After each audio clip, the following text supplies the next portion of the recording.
it's a deeply unconscious process, which makes it tricky to talk about and perhaps difficult to admit that it is our deeper nature.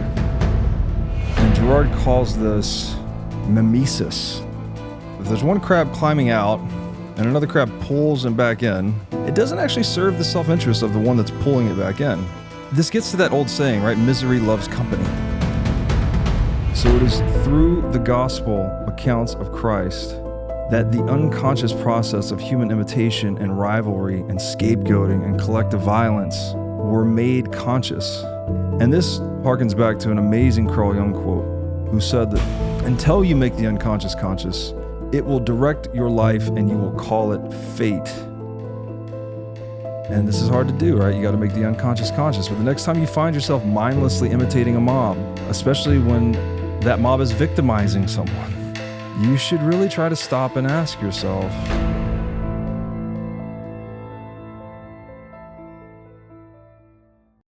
so we're going to do something a little bit different today. We're going to talk about a particular rabbit hole that I've been going into, which is the rabbit hole of mimetic desire. And a lot of this has to do with the writing, thinking, just the writing and thinking of this author, René Girard. This is one of his books. It's titled I See Satan Fall Like Lightning. I think this might be his most accessible book. And in the foreword of this book, it does a really good job in like 10 pages of just laying out what his theory is. And so what I'm going to do today is just go through some of my notes with you that I've gathered while studying the work of René Girard and try to start piecing together this picture that he has of humans. That humans, Aristotle said that man is the rational animal, but Girard has this perspective on humanity that we're actually highly imitative and that we get our desires from one another and that we're often driven much more by emotion than we are by rationality. In particular, envy, jealousy, things like this.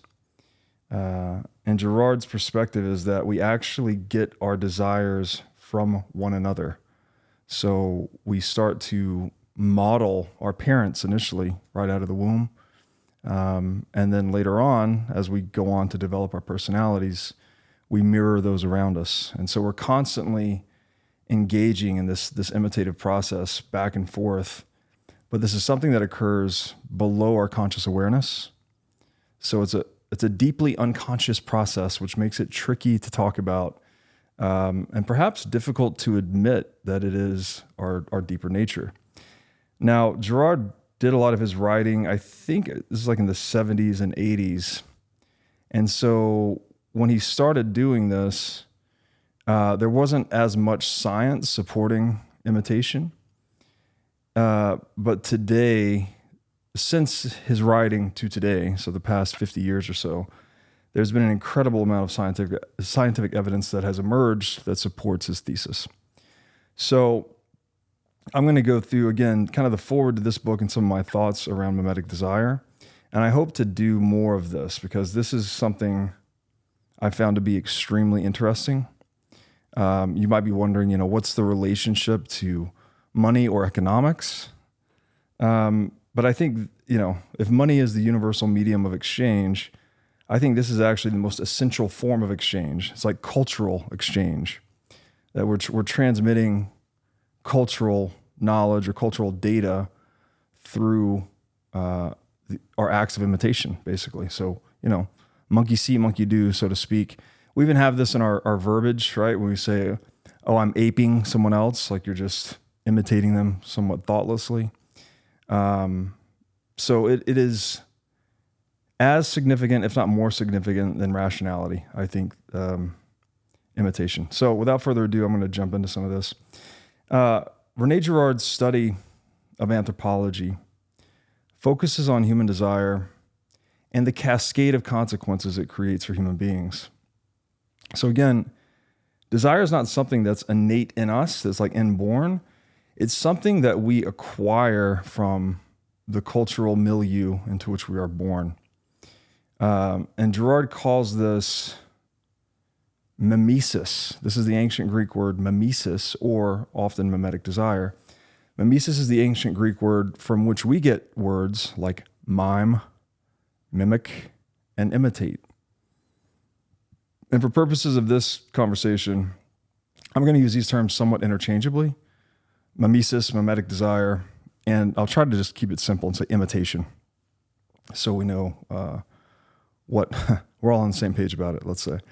So in Girard's anthropological view, those who have desires that are being imitated are often called models, meaning that their actions model the desires that are imitated by others. So, again, the stereotypical example is the newborn infant sees the mother's facial expressions, the smiles, the cooing, the laughing, and we'll get into some of the science later, but infants as young as 36 hours old are shown to be highly capable and competent at mirroring their parents and other people, not just their parents, but often they're engaging mostly with their parents. And so this is interesting because obviously the infant is pre-linguistic, probably pre-rational, at least in the way we describe rationality, yet they're still capable of modeling the other, right, with their own facial expressions. So imitations like this ability to connect with the other that comes hardwired into us, even before other relational tools like language or money, etc. And so Girard sometimes uses the word mediators rather than models to describe the individual whose actions are being modeled, because these people are basically mediating the exchange of desires through their actions. And so, this is also in our language, right? If you consider various words, well, we have role models, for instance, right? Role model is someone that engages in a certain type of lifestyle that is exemplary, that people look up to, that people want to train themselves after, let's say. It's someone to imitate, basically.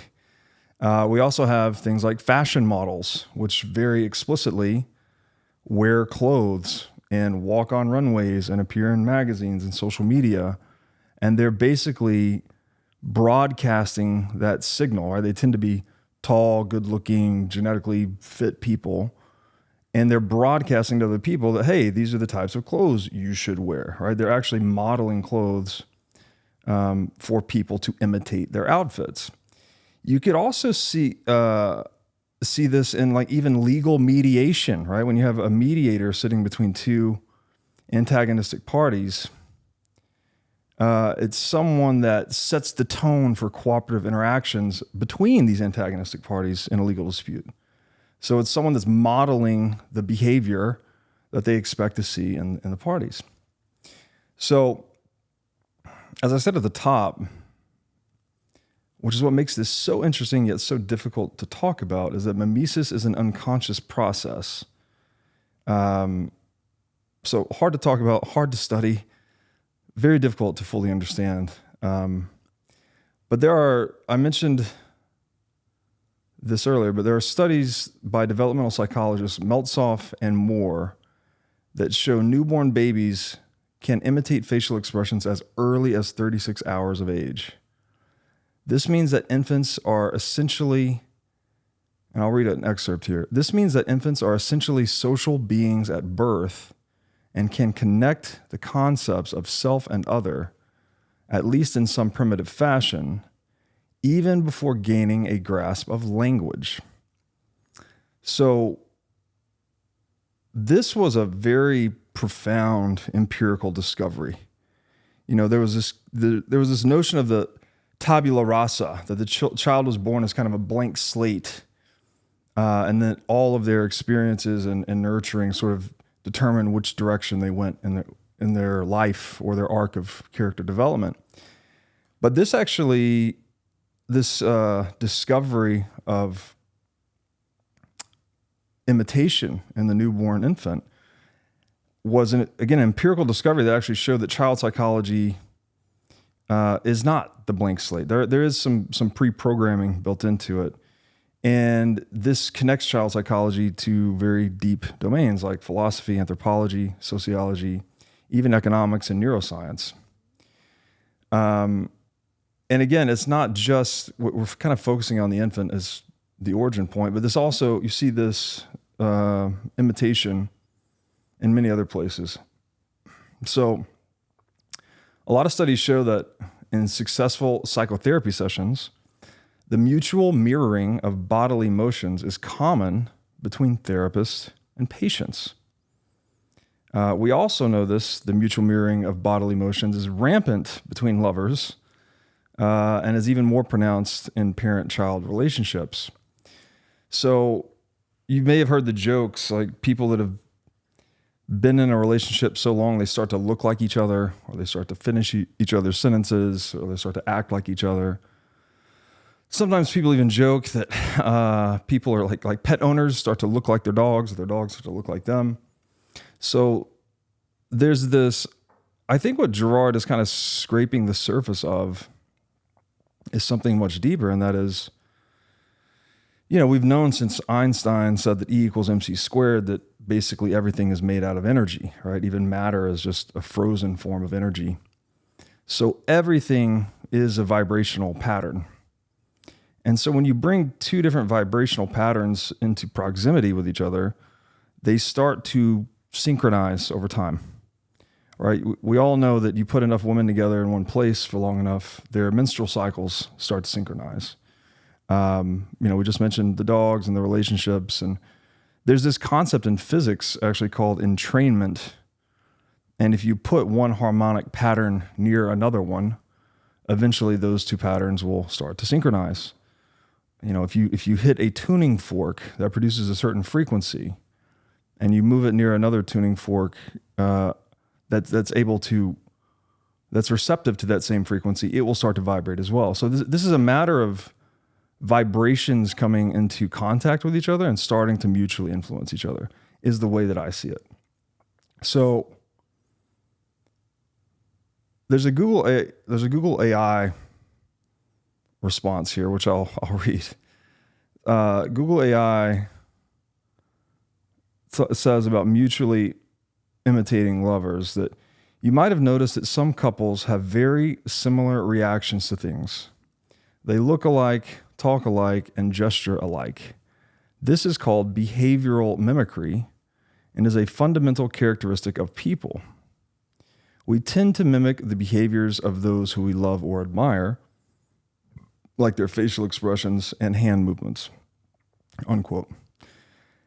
Now, anyone that has kids knows this to be true, right? Your children, especially when they're young, they don't do what you say.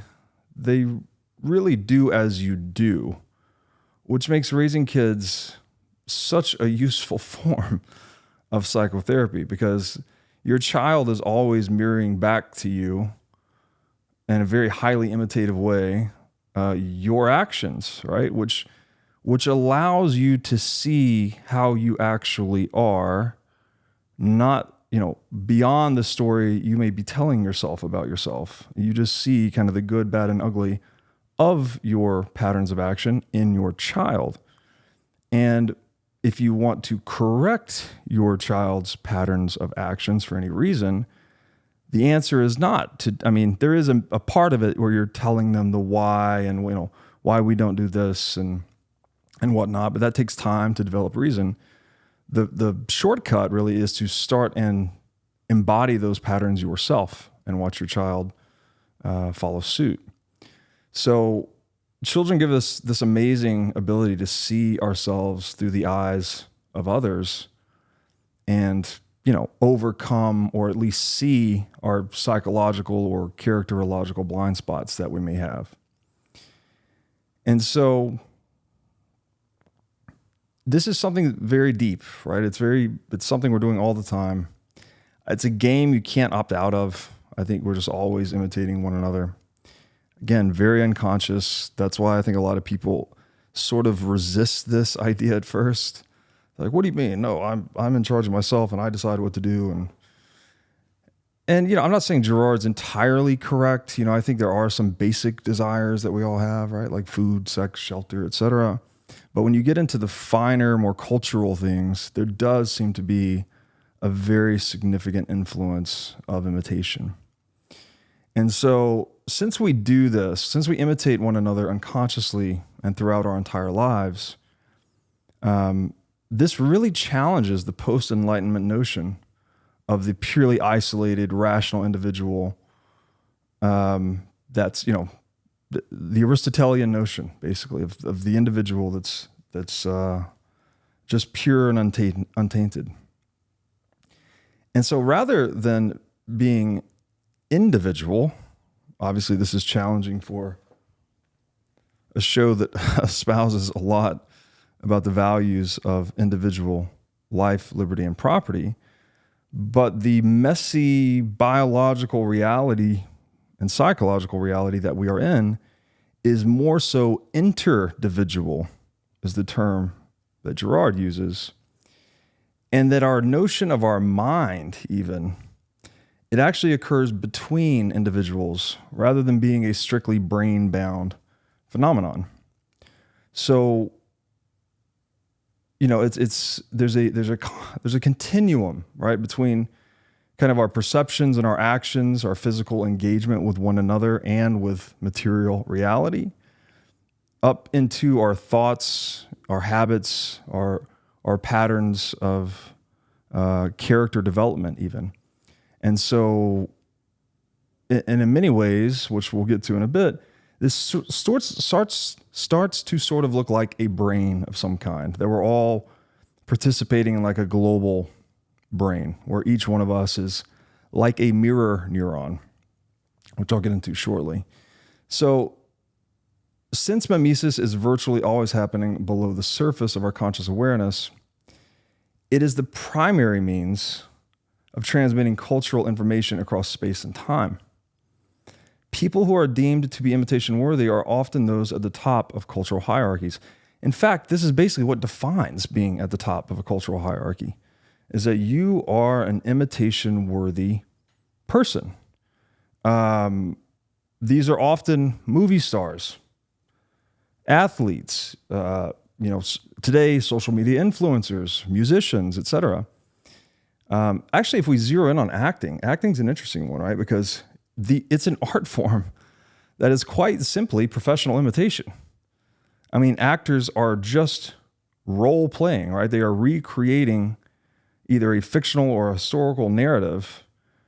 And in doing so, like the very famous ones, well, they become role models for millions of fans. So again, it shows you how serious imitation is in the sphere of human affairs.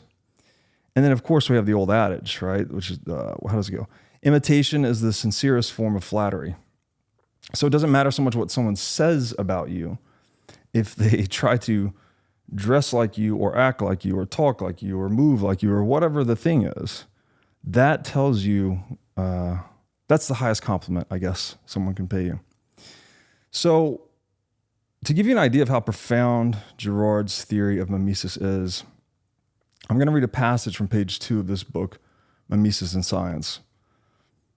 This is a separate book. This is not I See Satan Fall Like Lightning, but this is another one that I've read that I thought was really good. The subtitle to this book is Empirical Research on Imitation and the Mimetic Theory of Culture and Religion.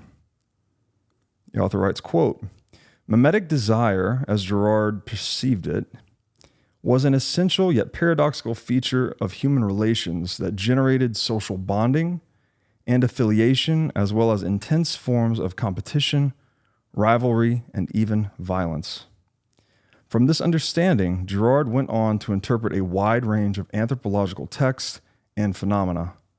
He further concluded not only that imitation was essentially human, but that it was the founding social force that propelled proto-humans to establish culture and religion through primitive forms of ritual sacrifice, a social mechanism that contained escalating in-group violence by deflecting it against outside or surrogate victim. An outside or surrogate victim. In effect, Girard developed an entire theory of human intersubjectivity and religious cultural evolution on the basis of his understanding of imitation. As a result of his extensive writing and research over the past 50 years, it is clear to a wide range of scholars that Girard is one of the most original and influential cultural theorists on the contemporary scene. So again, he wrote these ideas drawing a lot on religious texts, even classic literature. He argued that a lot of, in his book, Deceit, Desire, and the Novel, I hope is the correct title, but he argued that a lot of classical literature was based on mimetic rivalry, like the plot lines. And so, yeah, his idea is something that it's almost something that's been hidden in plain sight for a long time, but no one's ever put kind of a formal anthropological scientific framework around it before Girard. So if we're to like bring this theory of mimetic desire or imitation into the world of economics, we might say something like, since we live in a world of scarcity, where there's a greater demand than there is a supply of goods, the imitation of desire inevitably leads to conflict. And if it is not resolved peacefully, then it can often lead to violence. So when people have wants, right? We all have wants. There are only so many goods available in the world that can satisfy those wants. When we both want the same thing and there's only one or not enough of the thing to go around, there's inherently a conflict built into that. Now we can resolve these conflicts violently, which is a bad idea, or we can resolve them peaceably, right? With things like social institutions like private property or the rule of law or rational discourse, argumentation rather than violence. But Girard's, I think his argument is that we had to learn this the hard way. We had to go through these mimetic crises over and over and over again throughout history before we started to create these containers like ritual, which later became religion, which would later become social institution, that allowed us to come online, if you will, cognitively or with our rationality, and contain the contagion, the mimetic contagion of violence, so that we didn't just burn out in a slaughter fest, basically. Have you ever wanted to live in an off-grid community with complete food, energy, and water independence? If so, then you need to check out the farm at Okefenokee. The farm is a pioneering community designed to foster longevity and well-being, eliminating elements that detract from these goals. At the farm, the convergence of nature, nutritious food, a supportive community, and the ethos of slowing down is unparalleled. Positioned at the gateway to the UNESCO World Heritage-nominated Okefenokee National Wildlife Refuge, the farm at Okefenokee stands as a testament to a lifestyle that truly nurtures health and happiness. Unlike conventional housing developments where a token communal garden may suffice, the farm itself is the community.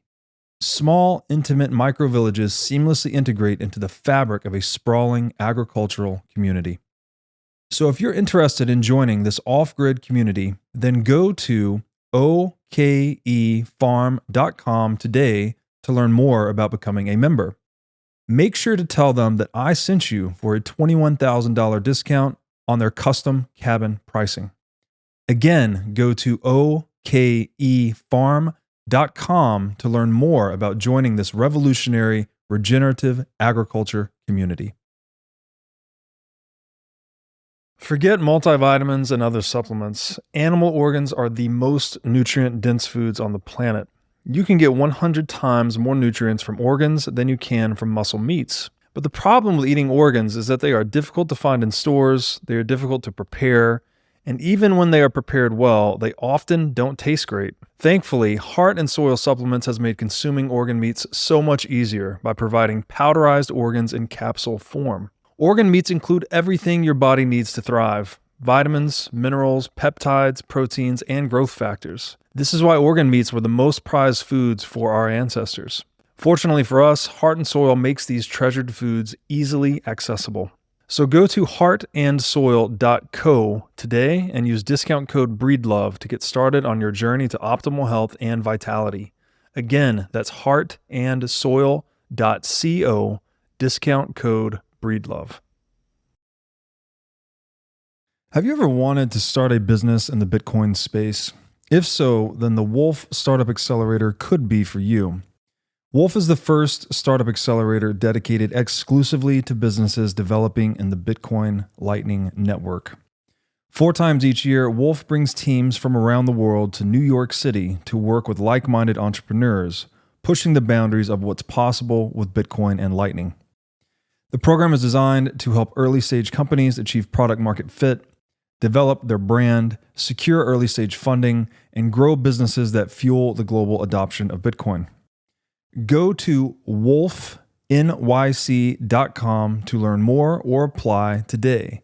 Again, that's Wolf, WOLFNYC.com.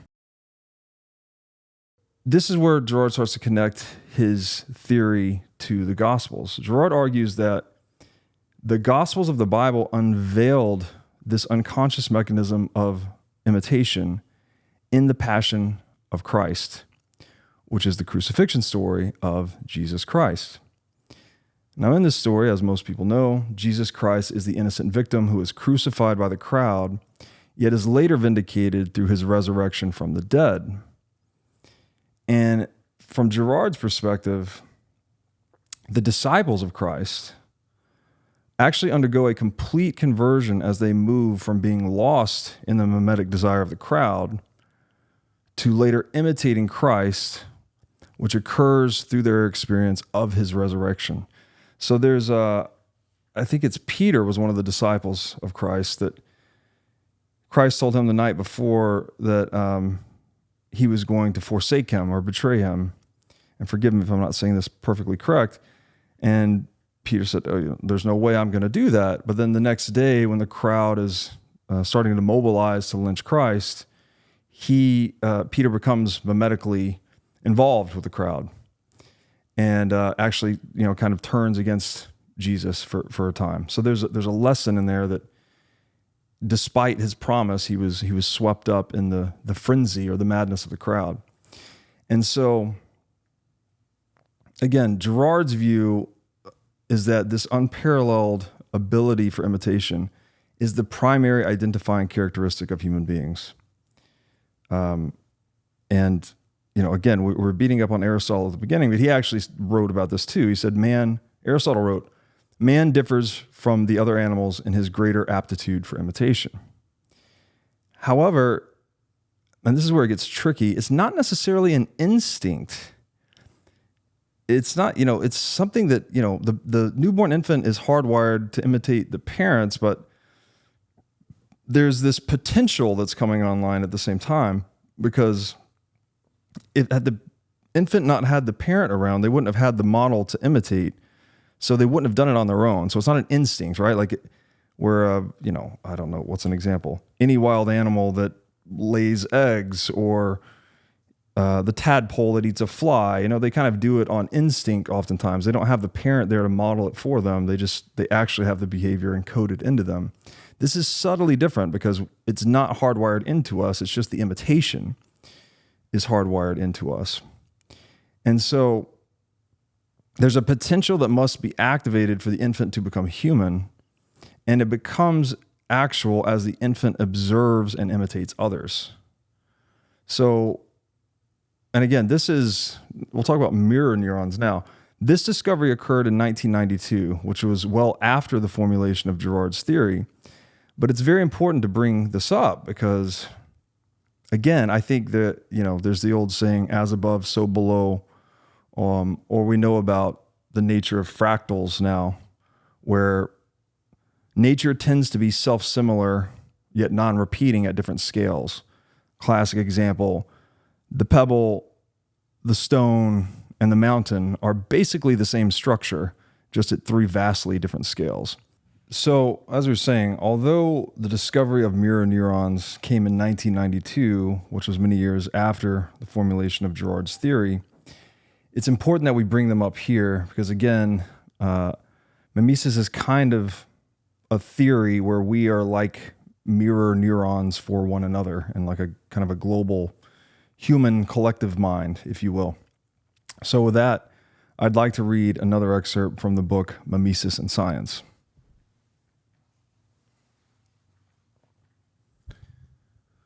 And this is about the discovery of mirror neurons. Quote, "The Italian team of neurophysiologists led by Giacomo Rizzolatti first reported on mirror neurons in the mid-1990s from their research with macaque monkeys.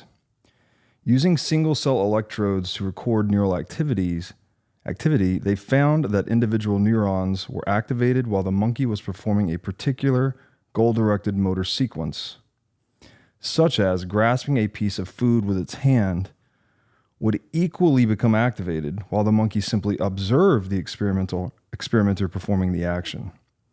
The responsiveness of these neurons to both direct motor movement as well as purely visual information of the same motor sequence suggested a direct resonance or common coding of observation and execution between participant and observer.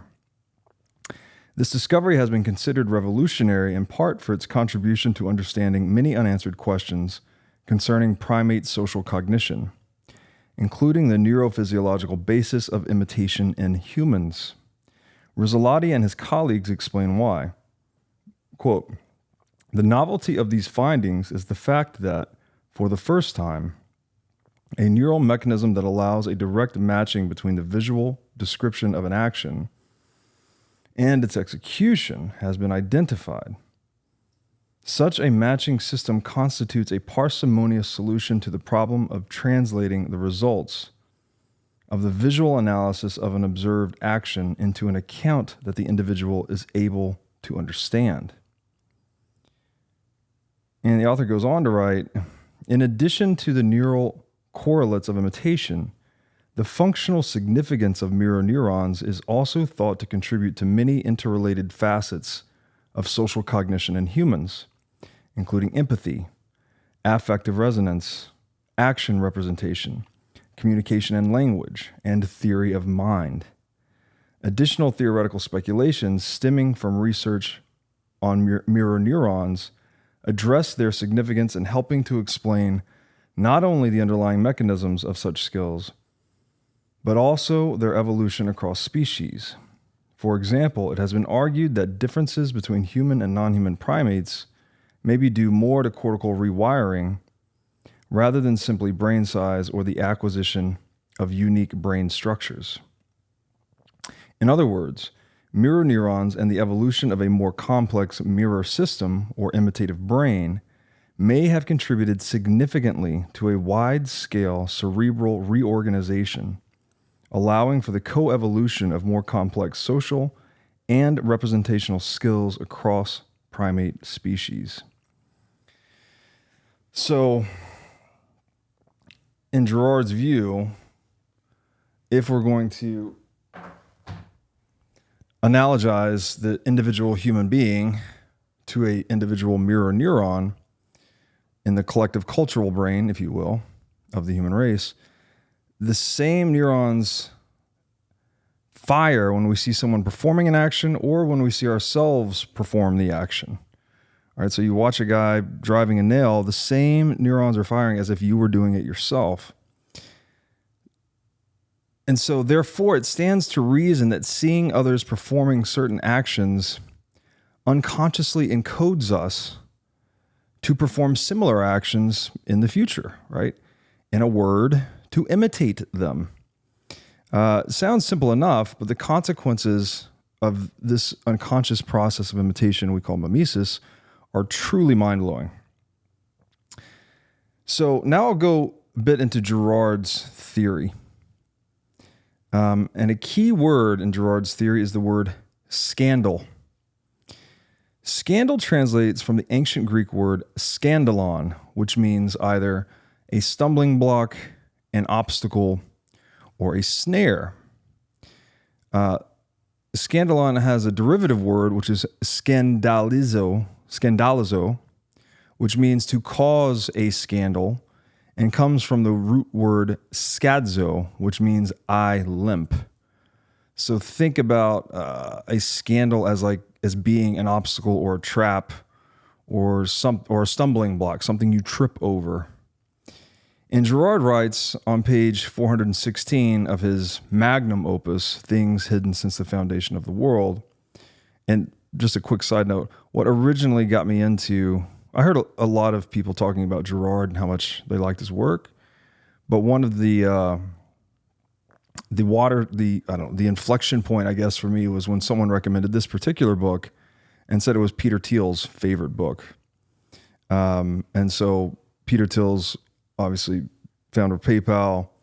He also went on to be an early investor in Facebook. And I don't know that he's talked about this a lot, but there's a lot of thinking that it was his understanding of mimesis that helped him see the value of those business models early, in particular Facebook.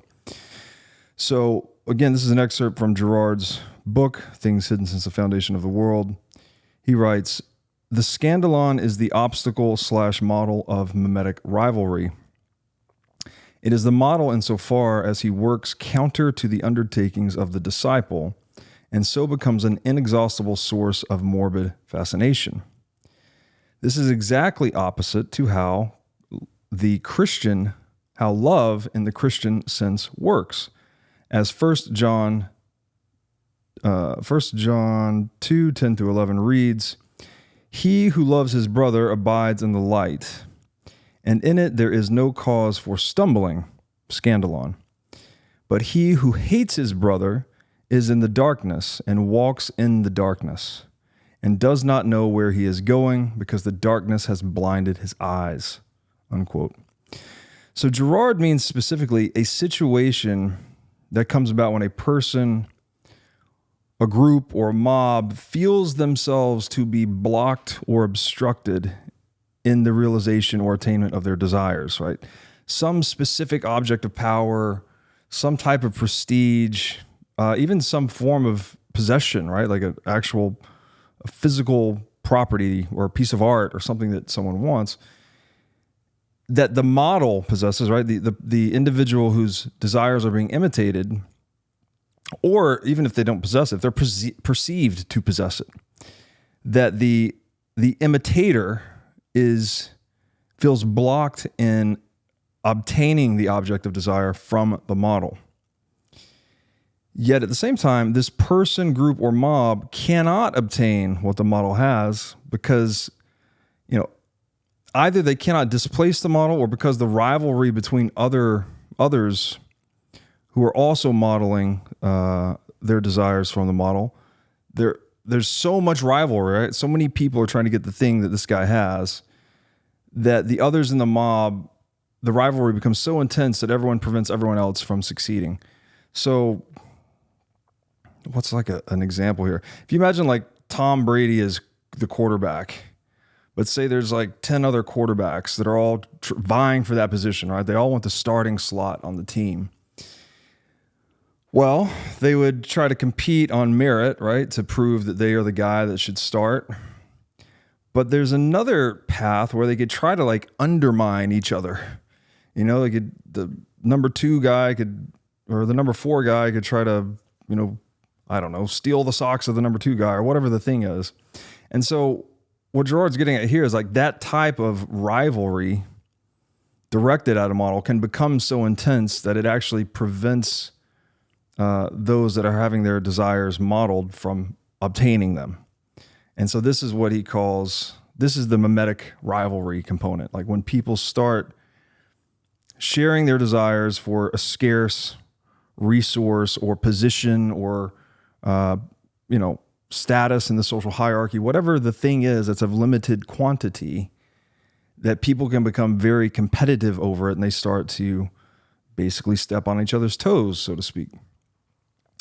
So scandalon is also closely related to the so-called crab mentality.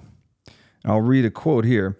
The crab mentality, also known as the crab pot mentality or the crabs in a bucket philosophy, is a metaphor that describes how people in a group may try to hold each other back from success. The metaphor is based on the idea that if a crab in a pot of boiling water tries to climb out, the other crabs will pull it back down. The crab mentality is based on the idea that people may try to reduce the confidence of others who are successful out of jealousy, spite, or envy. This can lead to the collective demise of the group, as no one can achieve success when everyone is pulling everyone else down all the time.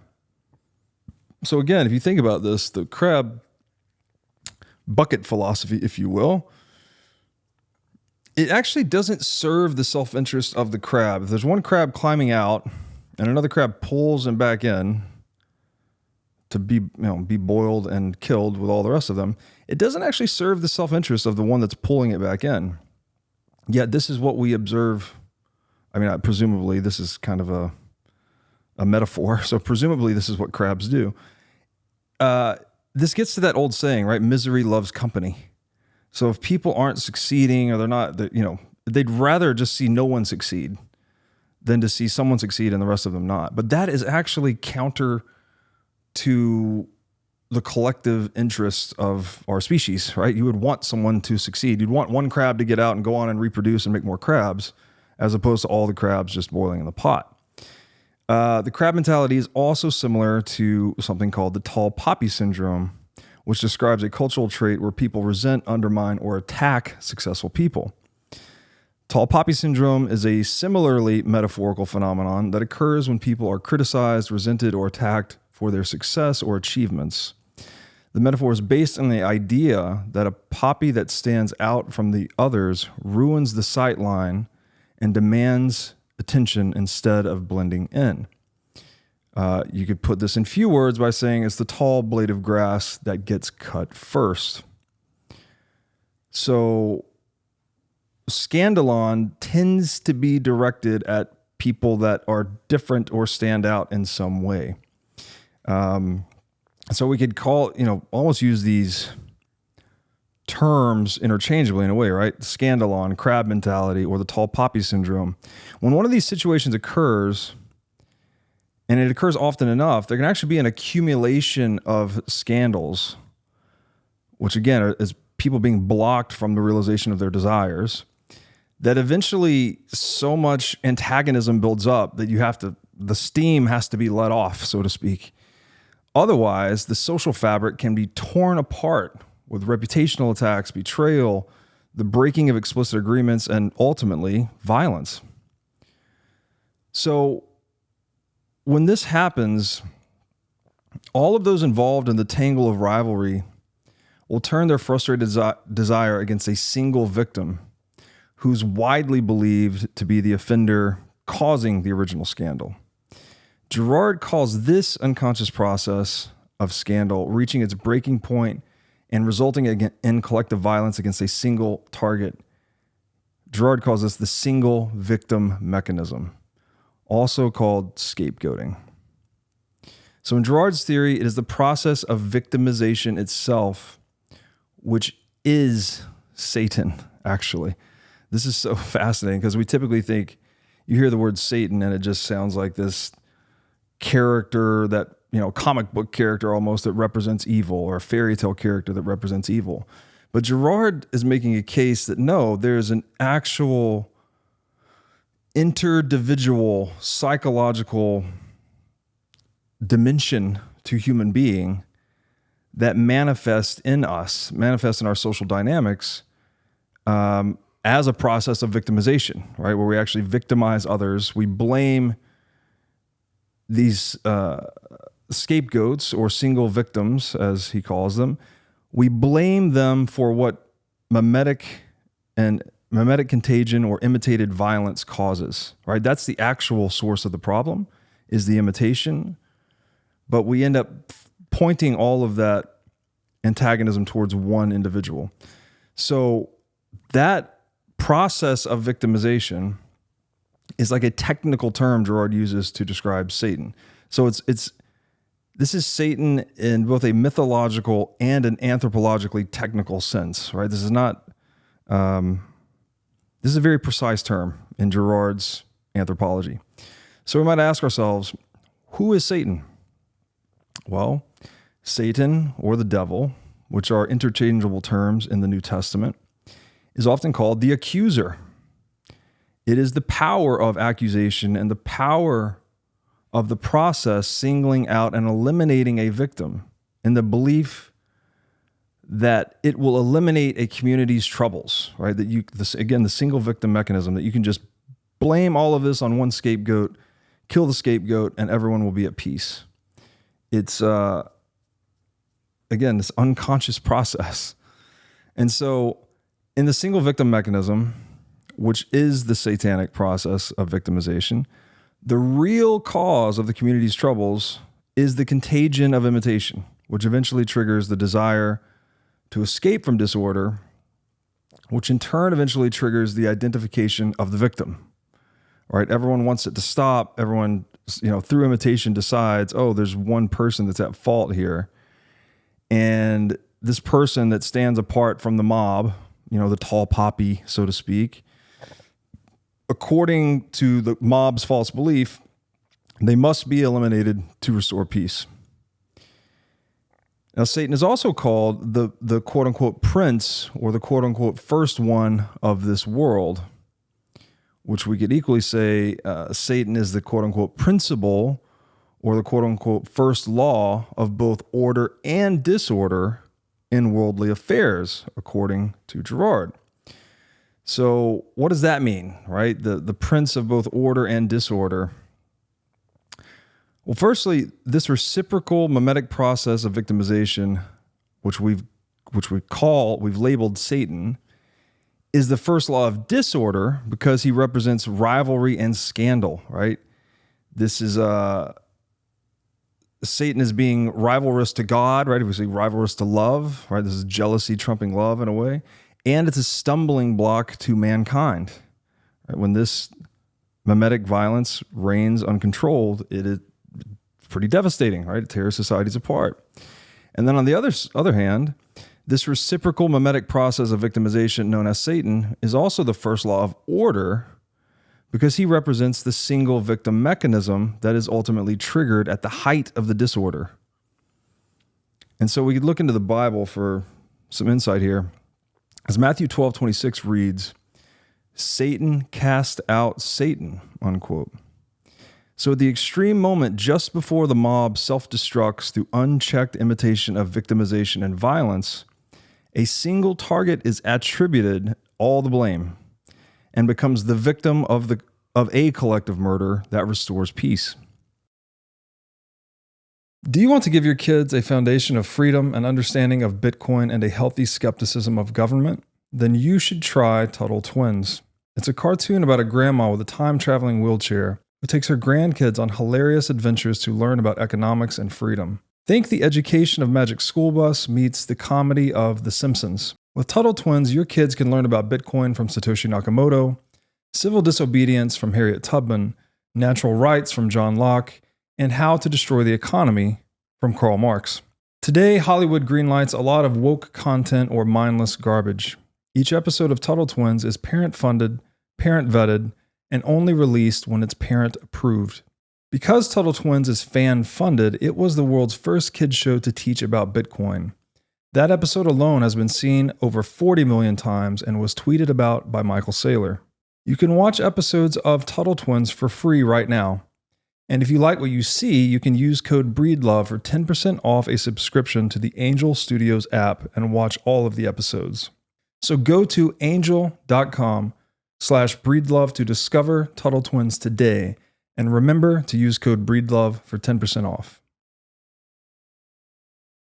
One of my highest health priorities is keeping my brain in top shape. To take care of my brain power, I do many things, such as striving to read, write, exercise, and meditate daily.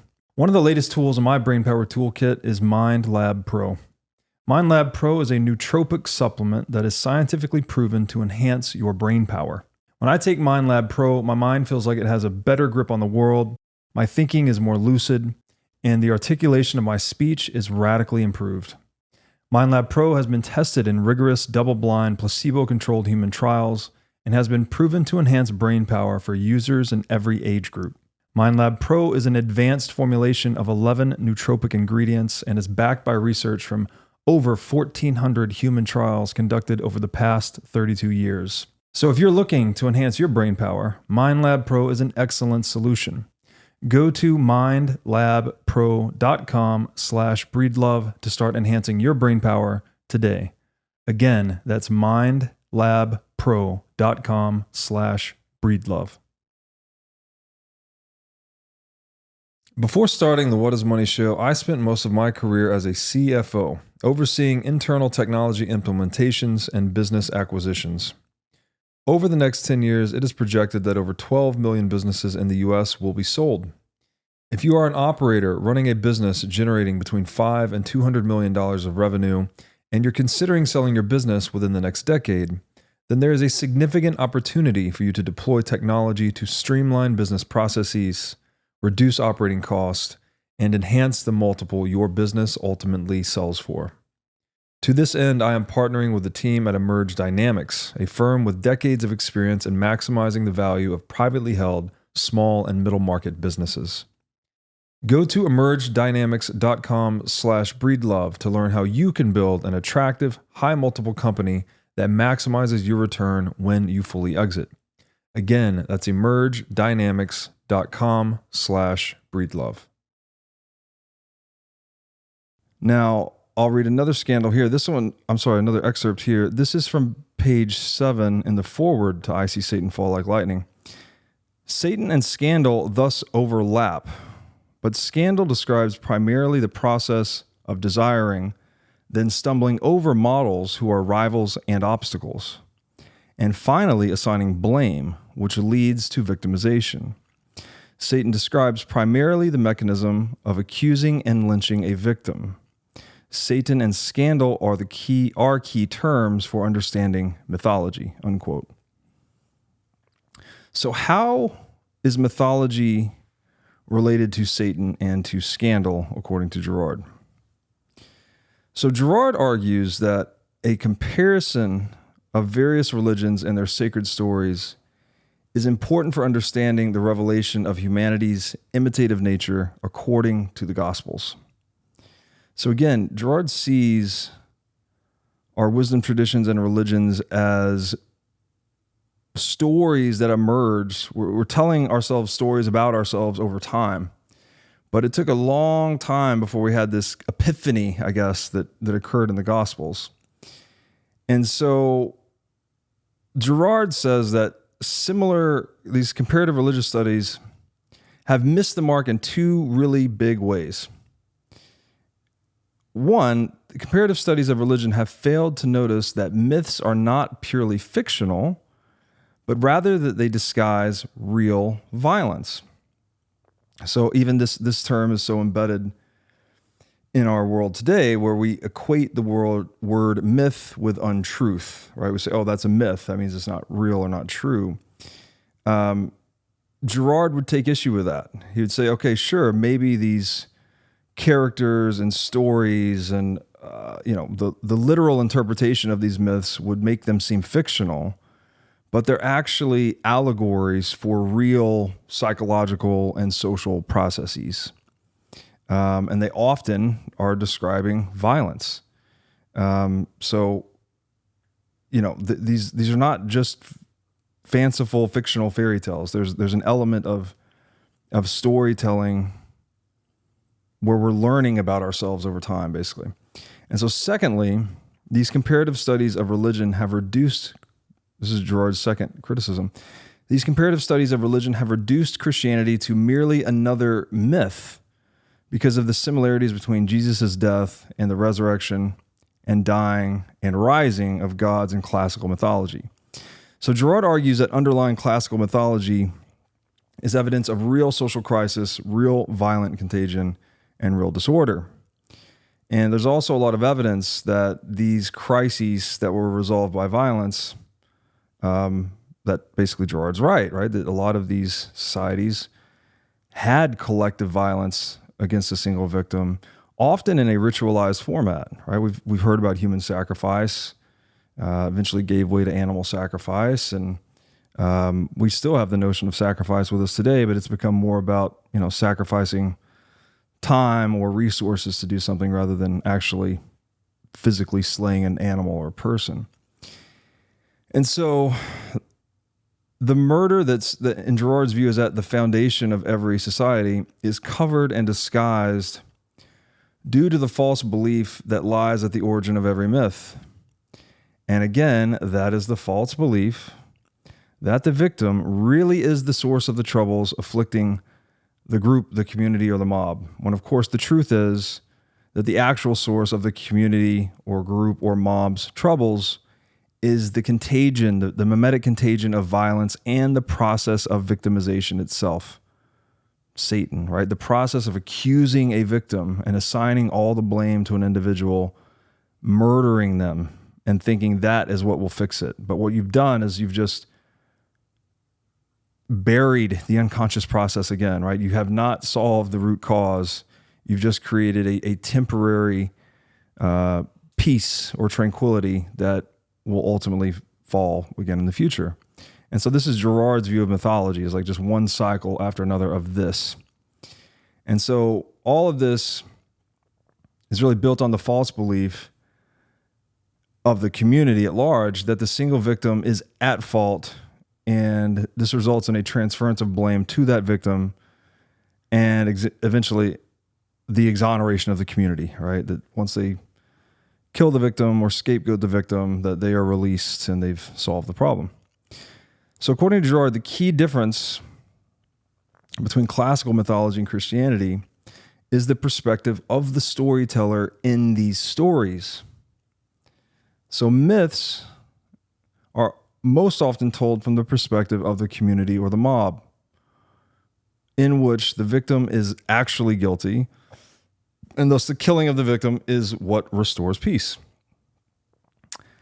And this is where Girard asserts that the passion of the Christ, this is what makes Christianity different than classical mythology. And this is why it's this inflection point or this perspectival inversion.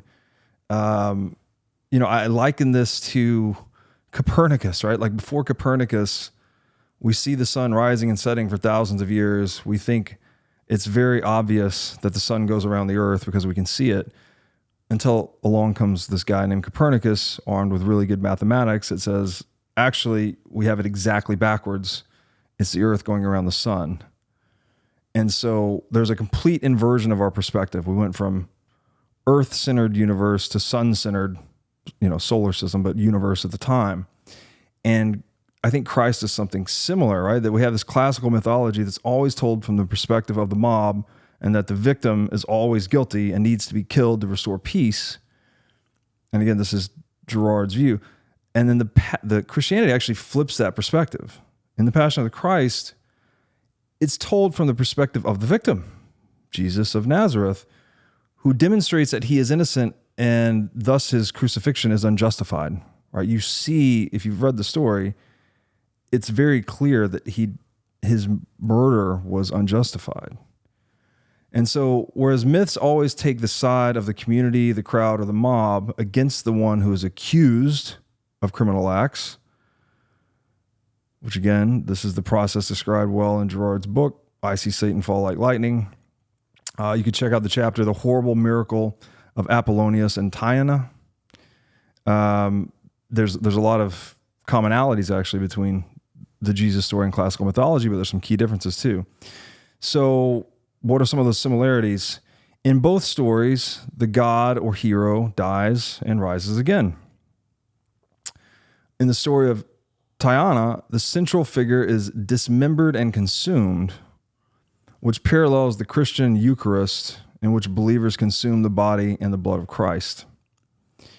But unlike classical myths, the Passion of Christ in the Gospels is an account that does not adopt the viewpoint of the community, the crowd, or the mob. It's taking the side and told through the eyes of Jesus and his disciples, right? You're actually seeing this, you're seeing mythology from the other perspective, basically. And this is the revelation of Christianity that's so impactful in Girard's view.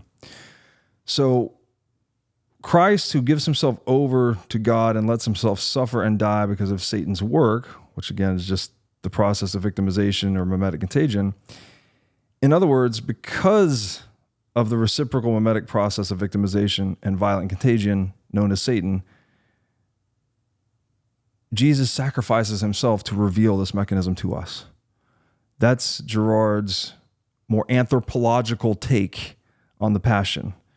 And I don't think he's excluding anything here. He's not saying that it's not, couldn't also be theological and couldn't also have other meanings, but this is one angle on the story that Girard thinks no one had seen before him. And so Girard teaches us that all those who choose to believe in this account of Christ may have their eyes and hearts opened to this reality of being human, that we are highly imitative creatures. We do live in a world of scarcity, and we are prone to mimetic violence, right? That we can imitate one another's desires both constructively and destructively at times, and that we tend to move in these waves. But in making this unconscious process conscious, it allows us to transcend it and to become better. And indeed, the world has become a lot better in the wake of the crucifixion of Christ and the spread of Christianity. And this, I mean, again, Girard argues, this is the revelation of Christ, is that he made the unconscious mechanism of mimesis conscious and thereby forever changed the arc of human history. And this harkens back to an amazing Carl Jung quote, who said that until you make the unconscious conscious, it will direct your life and you will call it fate. So it is through the gospel accounts of Christ that the unconscious process of human imitation and rivalry and scapegoating and collective violence were made conscious, and therefore brought into the light, so to speak, presented for all to see and transcend. It was a level up in human self-awareness. And so the lesson here, those who eat, quote unquote, eat the flesh and blood of Christ can renounce participation in killing of the innocent victim and feast on the spiritual body of love and forgiveness that Christ has offered them. To say it less metaphorically and more mimetically, encouraging people to choose to imitate Christ rather than Satan can help save the world from the unconscious mechanism which repeatedly leads to its destruction. And so by talking about this, right, again, we're talking about something that's unconscious, but by bringing it into conscious awareness, this is just like psychotherapy, by the way. There's a saying I learned when I was at our retreat in Mexico. One of the nervous system retraining practitioners shared one of his favorite quotes, and that is that triggers are trailheads. And what he meant by that is that we all have the ability to get triggered, right? Mine's often anger, other people could be anxiety, sadness, whatever the thing is. But when you get triggered, what essentially is happening is that something in your personality, oftentimes a childhood trauma, has been poked, and that you now go into an unconscious pattern of behavior. And the trick to one of the major things you can do in therapy is really try to make those moments when you slide into unconscious programming or unconscious just being reactionary, let's say, in an uncontrolled, unthoughtful way, when you can put your thought and consciousness on those moments and really start to look at yourself and make those moments conscious, then you can start to go down, it's a trailhead, right? It's the beginning of a trail. Typically that trail leads to a childhood trauma of some kind. And when you get to that childhood trauma, you can start to actually relieve the root cause of it, and you can stop engaging in the unconscious pattern of behavior that you tend to do when you're triggered. So this, again, as above, so below, this is like one of those occurring for the human race, right? And maybe it had to be done this way at first, and now Girard's making it even more, bringing it more into the light of consciousness by putting an anthropological framework around it. So there's really strong arguments to be made that, it was this, as Girard's theory says, right? You have this collective violence against a single victim that then forms the bedrock of a new society. But the big difference with Christ is that he revealed this unconscious mechanism to us.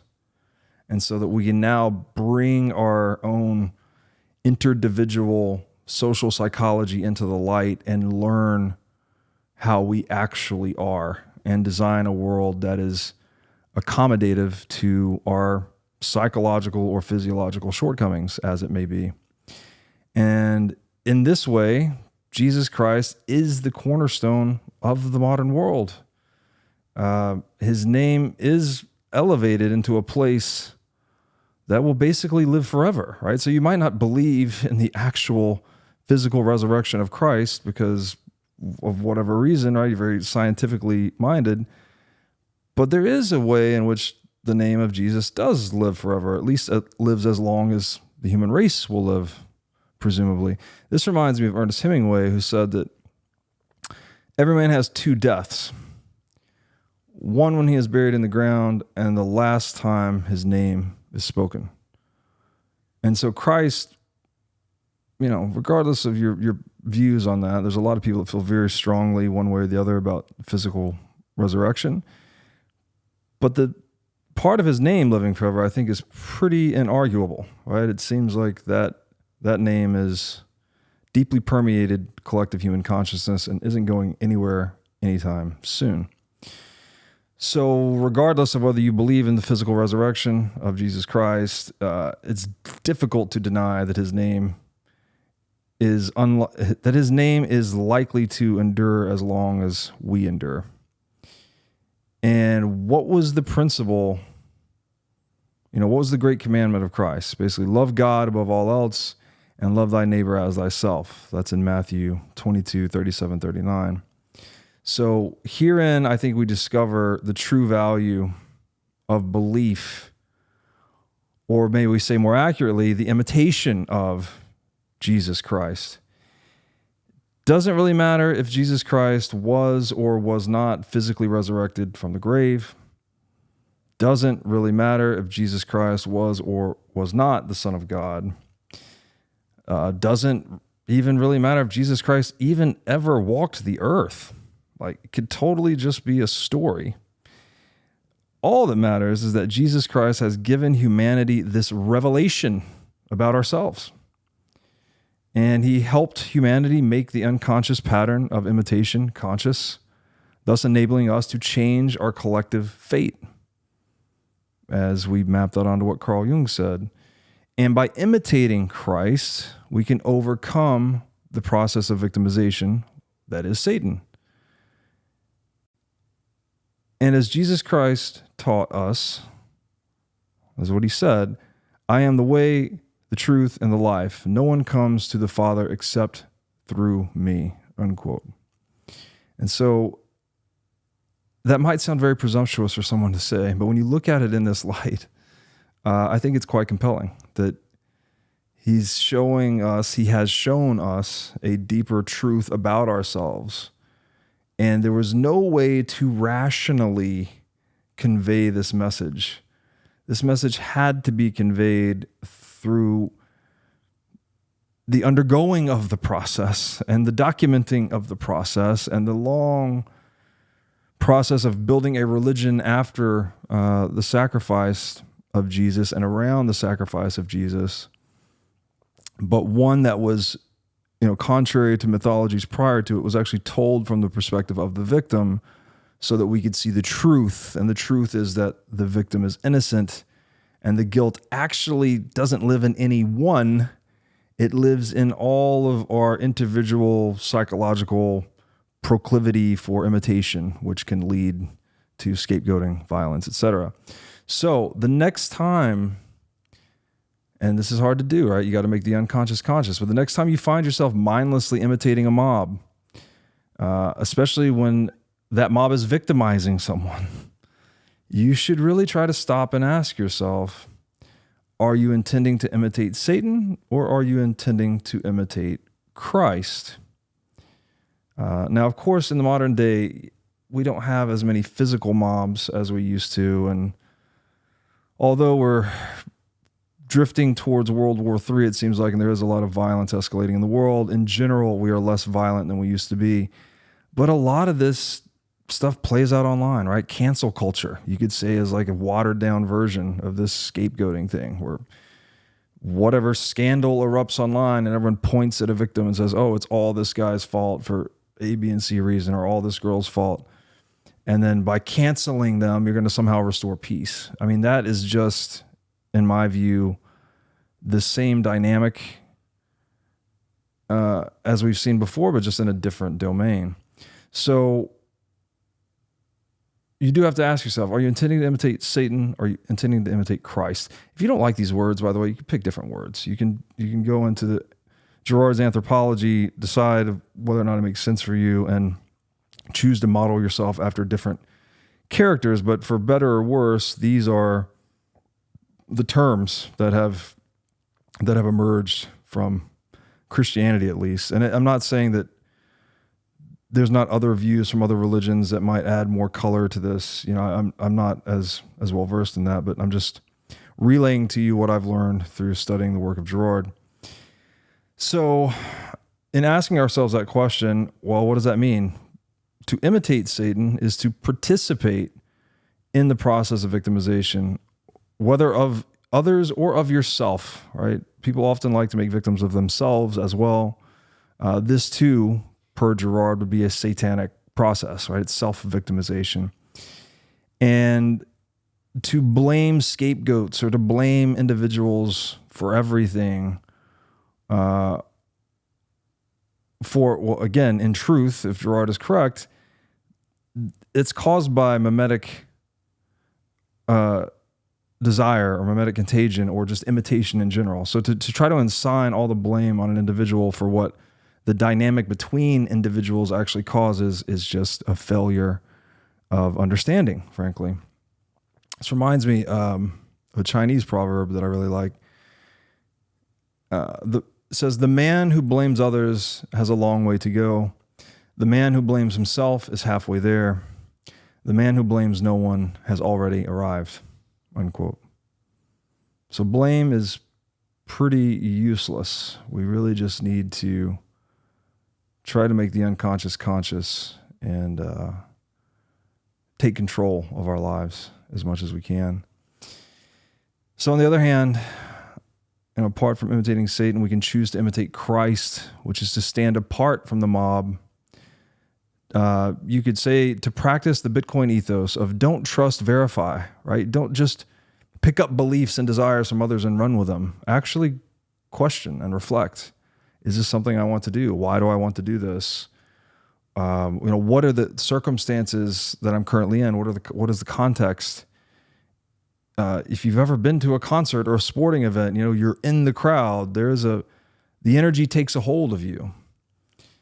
But we have to be careful that energy doesn't take a hold of us and misdirect us. I think that's very core to Girard's lesson.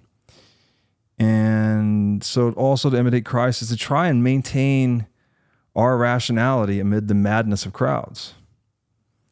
And as Christ said, love God, that you shall love your Lord God with all your heart and with all your soul and with all your mind, and love your neighbor, shall love your neighbor as yourself. If you choose to imitate Satan, this is the path that is deceitful, self-destructive, and even murderous. And the other path is to imitate Christ, which is honest, peaceful, and ultimately the only sustainable path forward, right? We must make these unconscious mechanisms and processes conscious to ourselves in order to grow, in order to learn about ourselves, in order to do better, in order to be better, in order to set a better example for future generations, right? All the kids, all the children in the world are coming up right now and they're imitating you. Adults watching this, they need to know what is the right thing to do. And it's not, again, rationality and reason has its place, but the imitation is much deeper, is much more fundamental. And I think the story of Christ has given us the ultimate role model or the ultimate exemplar, the ultimate human consciousness and pattern of action that is worthy of imitation. And so I hope you found this interesting, educational. I am wildly fascinated with Girard's thesis, and the more I read about it, the more interested I become. And I'll have more of these episodes coming up soon. If you like this, please make sure to subscribe. Helps us put this content out more frequently. Please feel free to leave me feedback in the comments. We're really kind of going out on a limb here and just trying to share some thoughts with you about things that I'm learning and things that I'm thinking about. So I hope this was good for you guys. Thank you. Thanks for watching. If you enjoyed this episode, click here to find more just like it, and here to find our most recent episode.